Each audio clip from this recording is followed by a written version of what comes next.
Hey everybody, this is Peter with Tabletop Gaming Guild, and today we are back with a little bit of a follow-up video. Recently, we unboxed Free League Publishing's Twilight 2000 Urban Operations expansion box set. And I had said at the end of that video that I wanted to come back and take a little bit of a closer look at the rulebook that was inside that expansion. And that is what today's video is all about. We're going to take the camera down to the table, we're going to open up the book, and we're going to flip through it a little bit so that you can get a better look at some of the new things that are being added with this expansion rulebook.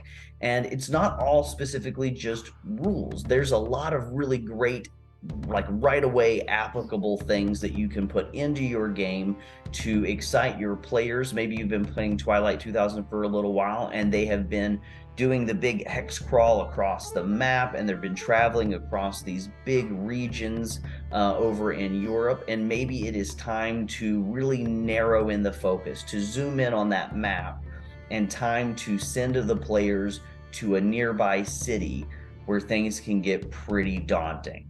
And if that's the case, this is the book for you. There's lots of great plot hooks in here. Let's go ahead and take the camera down to the table. We'll flip through the book a little bit, talk about some of the things that we're seeing in there, what excites us, hopefully, and then we'll come back up and I'll give you my final thoughts on Twilight 2000's Urban Operations expansion. All right, everybody, so we are down to the table with the 96-page expansion rulebook for Twilight 2000 entitled Urban Operations. And as it suggests, this is a book all about zooming your game down to the city level rather than the region and country scale that you play in the base game of Twilight 2000. So this is going to take us down into the cities, and we're going to go ahead and open this book up and look at some of the things that it is adding to the game.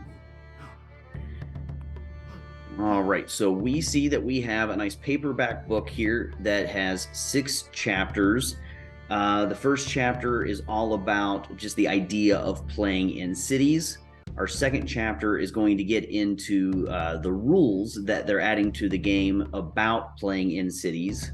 Then we get in chapter 3 some urban encounters. These are some new encounters. There's a card system that Twilight 2000 uses. If you've played the game, you know it well, where we use cards, or you can use playing cards to look at the tables and see which encounter it is that you're going to be playing. So we get some new encounters here.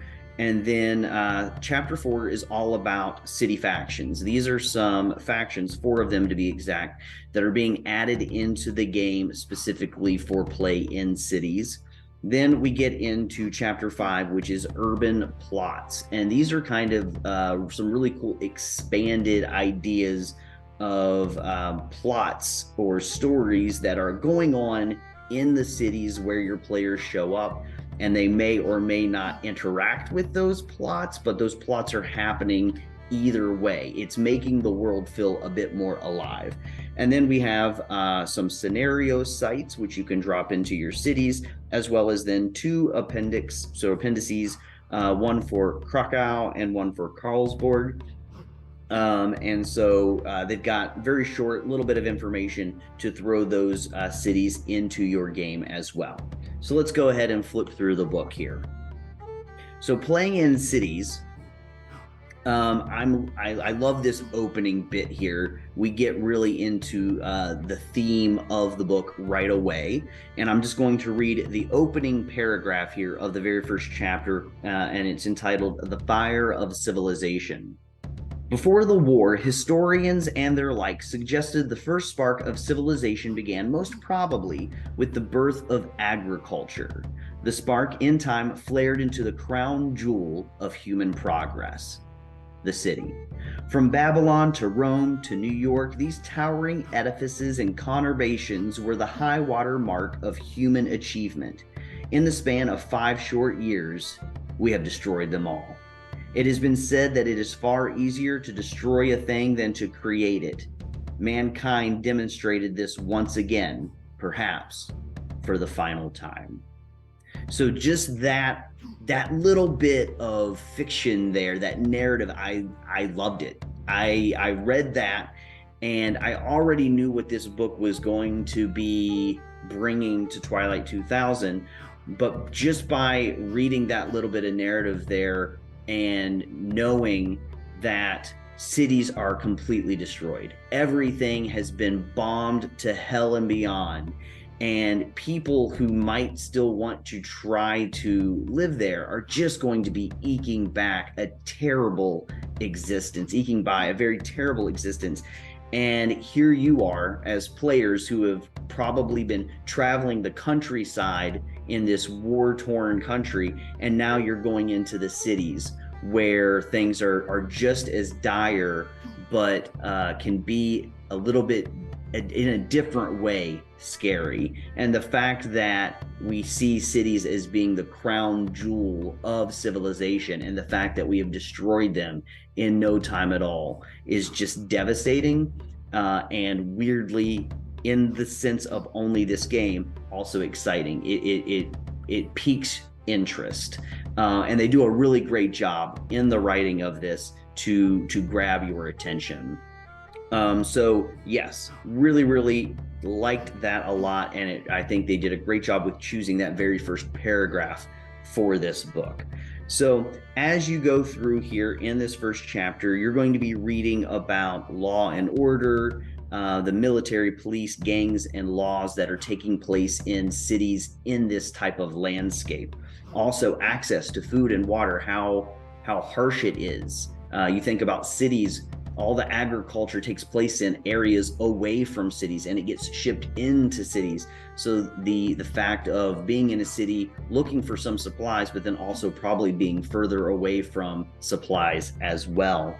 The economics, the currency that is happening in these places, indentured servitude, the black markets, citizenship, jobs, all of these things that if we think about a city today, what those things look like, or, with indentured servitude, something that we don't even have, and what it would look like in a city now as people just try to get by. They get into transportation, the different politics that could be taking place, the collective trauma of losing a city and people who have lost their homes, but are still maybe there at the same time. Now, chapter 2, so chapter 1's kind of setting the groundwork for this expansion. And then chapter 2 gets into the nitty-gritty of the game. We know that Twilight 2000 is a little bit more of a crunchy game for Free League Publishing, and they've added a little bit of crunch to this as well. If you've already played Twilight 2000, it's not going to be daunting at all. But if you're just getting into it, there's a little bit of crunch here that you might not be used to when playing some other role-playing games.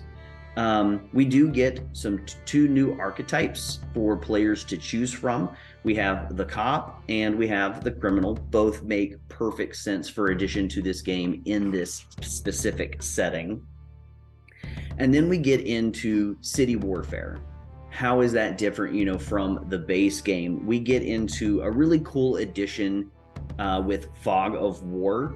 The idea of the game master or the referee having a smaller version of the map that the players are seeing, but maybe they have looked ahead and they have set ambushes, and the fact that you are now in a city, you can't see what's around the next corner, what's around that wall, or laying down behind that vehicle. So implementing Fog of War for setting up ambushes and kill zones and traps, really interesting thing for city warfare. Also movement as you're moving through the city. They have some rules here for hugging along walls or being covered by vehicles or obstacles as well, blocking a line of sight. They get into buildings and moving in and out of them, hexes that might be blocked and how to breach those, maybe with explosives. So they get into a lot of really interesting things here that make perfect sense for city combat. They do get into the combat specific here as well, giving lots of really good examples for utilizing those. Specifics about close quarters combat as well as ranged combat inside of city, and also using heavy weapons and explosives. So there's lots of things being covered here And that's not surprising, again, with Twilight 2000 being a little bit more of a crunchy game. They get into a lot of very specific things here, but again, all of it is very easy to look at, very easy to read. It's laid out very well. And so, with it being 96 pages, it's still adding a good amount, but I don't think too much. I think they've done a really great job of adding just the right amount to this game. They do get into city travel, and we have maps. As you have seen with our unboxing, there are maps included in this game, city maps and building maps, because again, we have the hex map of the city, kind of like what we have in the base game for the countryside, for the traveling, but then also we have that zoomed in map of specific buildings, and they get rid of the hexes with those building maps so that now we have all of a sudden just sections where the players are interacting with NPCs. Chapter 3 gets us into those urban encounters, and this is where the new encounters cards that come in this box set come into play. It talks about it right here under new encounters. There are 16 new encounters, and the cards, so again, they have like a playing card mechanic where each encounter card is given a number and a suit. And so you would find the corresponding 16 encounter cards in the base game, remove those from the encounter deck while players are in urban encounters, and put in these new encounters. And then they do say here specifically that each of those new encounter cards is labeled with urban operations on it, so that once you're out of the city again, moving back into the countryside, you can remove those 16 encounters and put back in the original base 16 encounters that you had removed. So they get into that with these new encounters, and the new encounters start talking about also areas of control. These are hexes on the city maps that are controlled, either not controlled by anybody, or maybe controlled by a single faction, or maybe there's just some limited control happening in those areas. And then they do give you this little teeny kind of what looks like they put a little paper clips image here, where they're talking about adding in areas of control also on your big travel maps. So if you like this idea of areas of control and you want to tie it in back into the base game as people are traveling across country, you can utilize that idea of areas of control with that as well, which I think is actually a pretty cool idea. So they get into here, again, the list now of encounters. These are the 16 encounters. So if you don't want to utilize the cards, they have them here in the book. Again, here's what I was talking about with numbers and with suits. So if you're not even playing with the actual encounter cards, but you want to randomize and use just a regular deck of playing cards, if you pull the card, you just find the encounter that matches that number and that suit, and then you would go ahead and add that in. So let's just read off one quick example.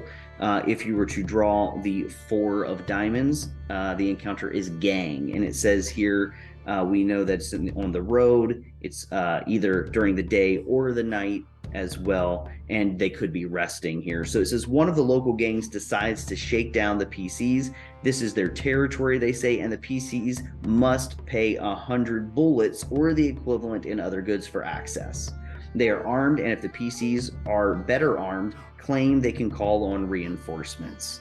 And then we get this plot down here at the bottom. This gang threw in with one side of the Krakow plot.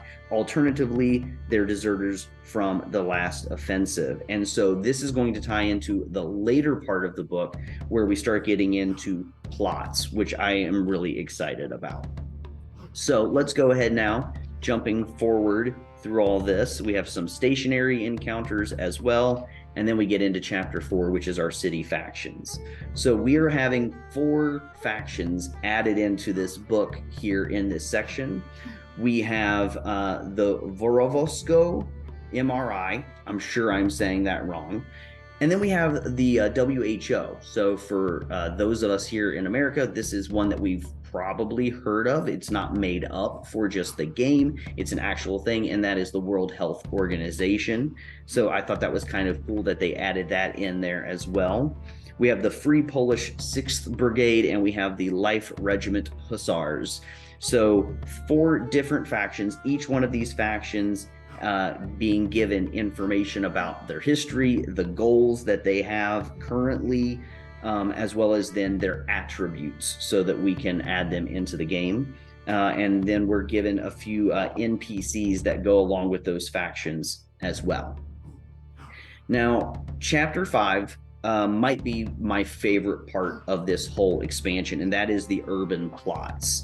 So these are more of what I would consider kind of like your adventures. These are really well plotted and laid out ideas of things that are happening in the city as your players go in. So maybe your players are just visiting the city because they're looking for more supplies, or maybe they had a family member who lived in this city, or maybe this is the city that they are from and they're going back for nostalgic purposes or to check to see if their family is still alive.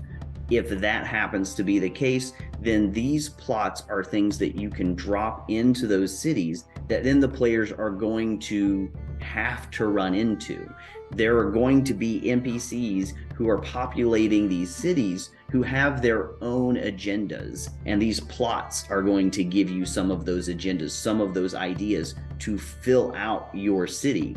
Now, whether the players interact with the plot or not, that's up to them, but each one of these plots is given a countdown, things that are going to happen no matter what. And as they happen, things are escalating. Things are going to escalate and they're going to come to a head while the players are there. And so there's the chance that the countdown itself, something that happens there, will pull the players into the plot, and they'll realize this isn't something that we can just not pay attention to. Things are happening. We need to get in on this. And so I really love the idea of the urban plots, and we've got quite a few of them in here. The Spear of Destiny, Power Play, The Last Offensive. Again, we saw that a second ago, The Last Offensive, tying into some of those encounter cards that have been added into the game as well. So there's a whole chapter here full of really interesting plots that you can add in to your game. Now, scenario sites, we are familiar with scenario sites from some of the other games here. We have, I think it's 4 or 5 of them here, one of them being the big playground. Again, things are happening with these. These are not too different from the urban plots, where here we have an overview, a situation, something that's going on, and then there is a countdown involved with each of these sites as well. And then we get these really cool maps that come with these sites. So we had the playground, we have our locations here on the playground. So each one of these has quite a few pages. We have another location site, we have a church, NPCs that are related to that event at the church. We have a power plant, another really nice map for that as well. The bunker, nice map, information about the locations, NPCs, each one of them having their own attribute blocks. And then we get to the appendices here at the end. We are given 2 cities. And again, each one, it's only just a couple of pages. It's not a lot of information. It's just enough to get you started. We get the history of the city. We flip the page. We get the current situation of the city. We have rumors about what's taking place. Maybe you get these rumors out to your players, and that's what draws them to the city itself. We get information about the government and the order there, what kind of commerce is happening, the inhabitants of that city. And the great idea here is that by reading these, you can start to create cities yourself. You can come up with histories for them. You can choose a city maybe that you're familiar with, or that you are just totally making up. Neighborhoods in the city and what's going on in those different neighborhoods, key locations. And then, of course, we get our NPCs as well, who are populating the city and interacting with the players. We get a nice overview map of the city itself, of Krakow here, but then we do get a single location within the city as well. We're given a map of a castle here. And we get the same type of setup for Karlsborg as well. all that same stuff, inhabitants, key locations, NPCs, and we wrap up with a nice big city map and then a location map as well, this one being a fortress inside Carlsborg. And that, everybody, is the Urban Operations expansion. It's 96 pages or so, full of really great information. The rules themselves that they're adding are not a lot. There's just really that one chapter adding in the rules for urban operations, but then they're giving you so many great adventure ideas with the plots and with the locations, with all of the NPCs and the factions. So if you are already playing Twilight 2000, this is probably getting you pretty excited. If not, maybe this is what's going to get you excited. But let's go ahead and come up from the table and I'll give you my final thoughts on Twilight 2000 Urban Operations.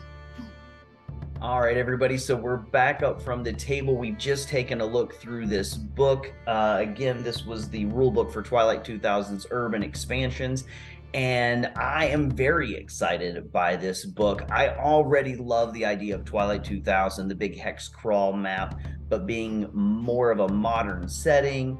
And it's a crunchy game. A lot of Free League Publishing's games don't seem to be super crunchy, which most of the time I really appreciate, but every once in a while you really want to get into the nitty-gritty of things, and I feel like Twilight 2000 for Free League Publishing does that really well.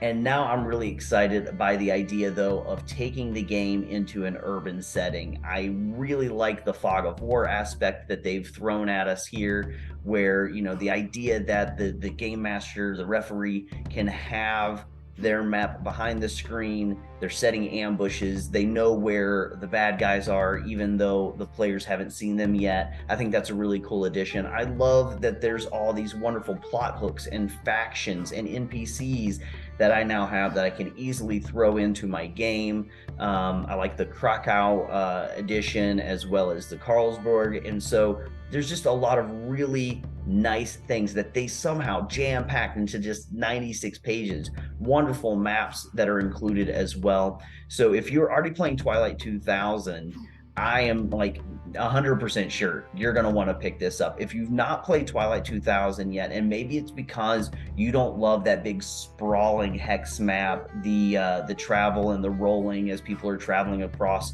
big swaths of land, but maybe you like the idea of a smaller, more narrowed focus of going into cities and going into these smaller locations, maybe this is going to be the thing that you needed to draw you into the Twilight 2000 game. If that's the case, head on over to freeleaguepublishing.com, pick up your copy, or head over to your friendly local game store, pick up a copy there. However it is that you want to get a hold of Twilight 2000 Urban Operations, go ahead and do that. Everybody, thank you for watching. I hope you enjoyed this video. I hope it helped you make a decision whether this is the game for you or not. That's my goal here. Is just, I'm not trying to tell you you have to go do something. I just want to make sure that you get the information you need to make that decision. So if it helped, give it a like, maybe subscribe to the channel. Head over to tabletopgamingguild.com to learn a little bit more about us and the things that we're up to. And until we talk again, everybody, keep on playing games.